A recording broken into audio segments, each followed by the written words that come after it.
Welcome to ilectureonline. Now here's one of the more challenging problems that I've seen on a JEE main test. I would expect something like this more in a JEE advanced test. So this might throw you for a loop unless you know what you need to do here. Here, let's see why this is such a tricky and more difficult problem to solve. It says that in a Young's double slit experiment, the width of one of the slits is 3 times the width of the other slit.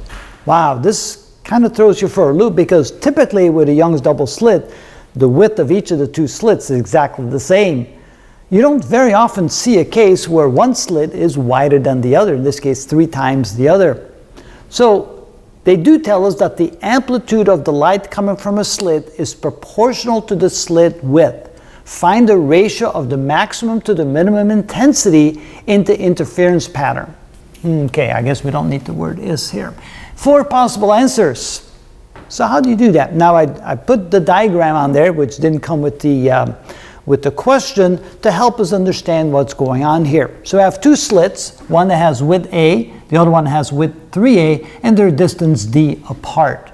They do tell us, that's kind of a hint, that the amplitude of the light coming from a slit is proportional to the slit width. So the amplitude, let's call that E for this one, and therefore 3E for this one. 3 times the amplitude of the wave oscillations, not the intensity. And that's where the confusion might come in, or the being misled. So now, if we understand the amplitude difference of the waves coming through there, what would be the value of the maximum and the value of the minimum interference pattern? Notice that the thinner slit will not completely negate the light coming through the thicker slit because more amplitude comes to this slit compared to that slit. So when there's destructive interference, it's not going to be 0. All right, the equation we need for that is that the intensity is equal to, it's kind of like the law of cosine. It's E1 squared plus E2 squared minus 2 times E1, E2 times the cosine of pi minus the phase angle difference. All right, so for destructive interference, the phase angle is going to be 180 degrees. For constructive interference, the phase angle is going to be equal to 0 degrees. So let's plug those 2 numbers in and see what we get. I is equal to E1, let's call it E1, which is E squared, plus E2, let's call that 3E squared, minus 2 times E1, which is E, times E2, which is 3E, times the cosine of pi minus phi. Now phi is going to be 0, so that's cosine of pi, which is a -1. This will then negate that, and we end up with E squared plus 9E squared plus 6E squared, which is a total of 16E squared. Now we need to do the same for destructive interference. So let's call this constructive, and now we're going to do destructive. So I destructive interference is equal to E1 squared. So that would be E1, that's E squared plus E2 squared, which is 3E squared, minus 2 times E times 3E times the cosine of pi minus 180 degrees. Well, the pi minus 180 degrees is 0, so cosine of 0 is equal to 1, which keeps this a negative.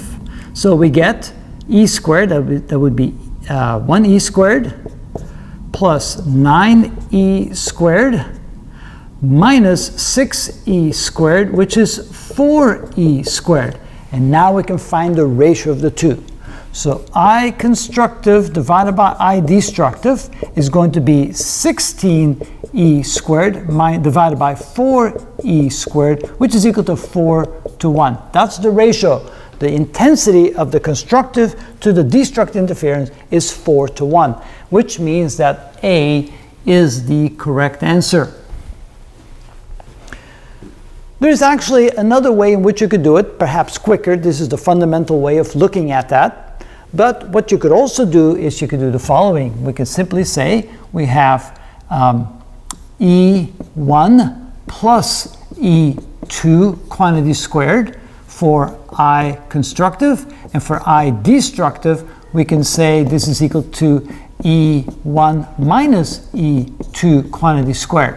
So if we work that out, here we get E plus 3E quantity squared, which is 4E squared, which is 16E squared. We do the same over here. This gives us E minus 3E quantity squared, which is minus 2E quantity squared, which is equal to 4E squared. And then, of course, getting the ratio of the constructive versus destructive intensity, we get 16E squared divided by 4E squared, which is also 4 to 1. So you get the same answer. The question is, how do you know this? Well, this is kind of a shorthand method of doing the exact solution.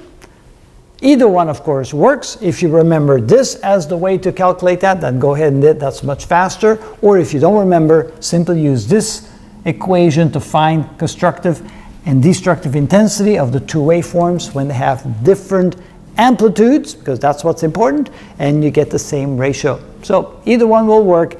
That's how it's done traditionally, but this is like a quick shorthand method if you remember how to do that. And that is how it's done.